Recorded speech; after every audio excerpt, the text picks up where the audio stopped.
Weekend na mga kapuso, sa nato ang dagan sa panahon. Pinaagi ni Joey Figuracion, ang weather specialist Pag-asa Visayas.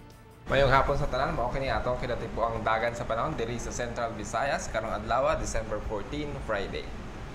Ang atong weather system karon nakaapekto sa nasod ang amihan, ang iyang epekto sa Luzon area. Diri sa Visayas wala kitay significant weather system tungod niini maayong panahon ang atong masinati kung natong panagsang pagbanagong ngadto sa mapanganuron nga kalangitan.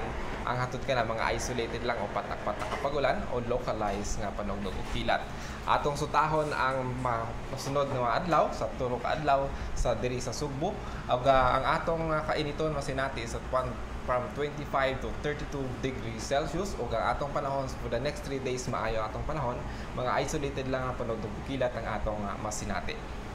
Samtang sa Bohol, mauman ang ilang masinati maayo ang panahon kung ang ilang mga panugdog kilat ang masinati ug isolated lang na mga pag-uwan ug ang kainiton nga masinati sa Bohol is from 24 to 32 degrees Celsius.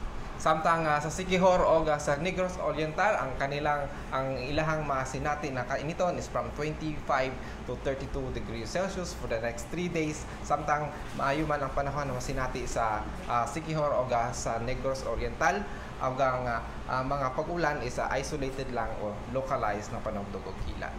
O sa atong adlaw ugma mo silang alas 5:53 sa kabuntagon diri sa Sugbo. Para sa dugang nga kasayuran, bisitahon ang among website bagong.pag-asa.dost.gov.ph or sundan kami sa among mga social media accounts. I-search lang sa Twitter o sa Facebook ang DOST_Pag-asa. Mao ko lang atong kalambuan sa dagan sa panahon, gikan diri sa Pag-asa Mactan. Joey Figuracion, daghang salamat.